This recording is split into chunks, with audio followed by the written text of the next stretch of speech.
नमस्कार। आज हम देखेंगे इकाई 2 का एक टॉपिक जिसका नाम है भाषा और जाति। जाति का हम डिक्शनरी में अगर अर्थ देखते हैं तो बहुत सारे अर्थ हमें मिलते हैं। इसका सामान्य अर्थ है कुल, वंश, परिवार, गोत्र, वर्ण, नस्ल, कबीला, समुदाय, जन समुदाय। अंग्रेजी में से caste, class, race, caste, nationality और ब्रीड आदि अर्थ मिलते हैं। जाति शब्द संस्कृत की जनी यानी जन धातु में तीक्ष्ण प्रत्यय लगाकर बना है। न्याय सूत्र के अनुसार समान प्रसावात्मिकता जाति अर्थात जाति समान जन्म वाले लोगों को मिलाकर बनती है। सामान्य रूप से यदि हम देखें, जाति का संबंध मनुष्य के जन्म लेने से है। मनुष्य की जीविका निर्वाह के लिए चुने गए कार्यक्षेत्र को आधार बनाकर किए गए वर्गीकरण को जाति कहते हैं।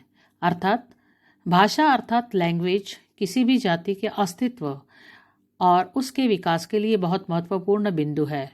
मनुष्य जिस जाति में जन्म लेता है उस जाति के संस्कार उसके भीतर गहरे तक जुड़े रहते हैं। ये सर्वविदित है कि हम जिस जाति में जन्म लेते हैं उसकी वेशभूषा, खान पान, संस्कृति तथा भाषा का प्रभाव हमारे भीतर पड़ता है। ये सभी संस्कार हमें जन्म से मिलते हैं। ये देखा जा सकता है कि एक जाति की भाषा में दूसरी जाति की भाषा से अंतर होता है।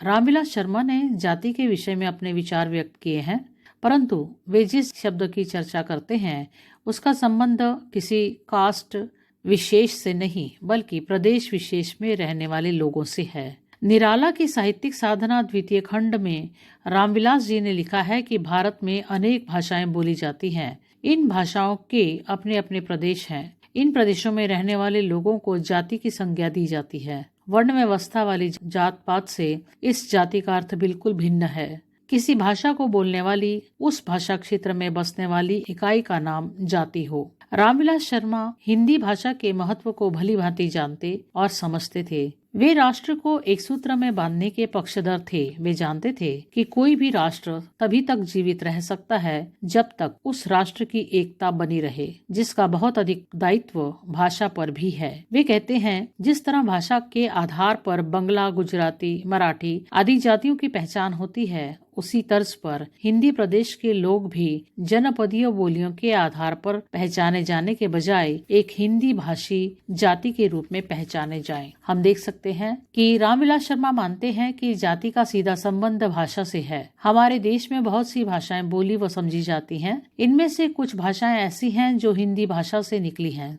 पश्चिमी हिंदी, पूर्वी हिंदी, राजस्थानी, बिहारी, पहाड़ी आदि सभी हिंदी भाषा के अंतर्गत आती हैं। इन भाषा भाषी क्षेत्रों के अलावा बंगाली, मराठी, तमिल, कन्नड़, पंजाबी भाषा भाषी भी हैं, जिनकी भाषाओं का संप्रेषण करने का तरीका हिंदी भाषा भाषी से भिन्न हो सकता है, क्योंकि प्रत्येक भाषा भाषी के संप्रेषण करने के प्रतीक चिन्ह भिन्न भिन्न होते हैं। वे सभी अपनी जाति अर्थात क्षेत्रीयता के आधार पर ही संप्रेषण करते हैं। उनकी भाषा का शब्दकोश उनकी क्षेत्रीयता पर ही निर्धारित होता है। ये विभिन्न जातियां किसी कारणवश अपने क्षेत्र से बाहर निकलती हैं और अन्य क्षेत्र के किसी व्यक्ति जाति से वार्तालाप करती हैं, तो वह सब ये स्वाभाविक ही है कि उन दोनों पर ही एक दूसरे की भाषा का प्रभाव पड़ता है। परंतु फिर भी जब क्षेत्रीयता की बात आती है तब उनका जोर अपनी भाषा की विशिष्टता को बनाए रखने का होता है। इस प्रकार एक देश में रहते हुए एक जाति भाषा के आधार पर अन्य जाति से भिन्न हो जाती है। एक ही जातीय भाषा के लोग आपस में एक दूसरे की भाषा को समझ सकते हैं, परंतु ये आवश्यक नहीं कि अन्य जाति के लोगों की भाषा भी वे समझ सकें। जैसा कि एक राजस्थानी भाषी की भाषा एक ब्रज भाषी समझ सकता है, परंतु एक तमिल भाषी मराठी भाषी की भाषा को समझना उसके लिए कठिन होगा, क्योंकि वह उसकी जातीय भाषा से भिन्न होगी। अतः स्पष्ट है कि भाषा और जाति का संबंध एक दूसरे से घनिष्ठ होते हुए भी एक दूसरे से कहीं न कहीं भिन्न भी है। किसी भी मनुष्य की भाषा उसकी जात प्रभाविकता के आधार पर होती है। भाषा के इन जातीय संस्कारों के सहायक से ही भाषा वैज्ञानिक भाषा का अध्ययन और वर्गीकरण कर पाते हैं। भाषा के जातीय संस्कारों के माध्यम से ही हम सजातीय और विजातीय भाषाओं का अध्ययन कर पाते हैं। वह भाषा की जातीय चेतना ही है कि अब हिंदी की क्षेत्रीय बोलियों को भी भाषा का दर्जा देने की मांग उठ रही है। भाषा और जाति जहाँ एक ओर हमें जोड़ने का काम करती हैं, वहीं दूसरी ओर जातीय भाषा कभी कभी उत्पीड़न का काम भी करती है। अंग्रेजों ने हिंदू मुसलमानों के बीच बैर को आगे बढ़ाने में हिंदी और उर्दू भाषा को भी एक मुद्दा बनाया था। उन्होंने हिंद को हिंदुओं की तथा उर्दू को मुसलमानों की भाषा बताकर दोनों जातियों के बीच गहरा अलगाव पैदा किया था। यहाँ पर ये वाला टॉपिक समाप्त होता है।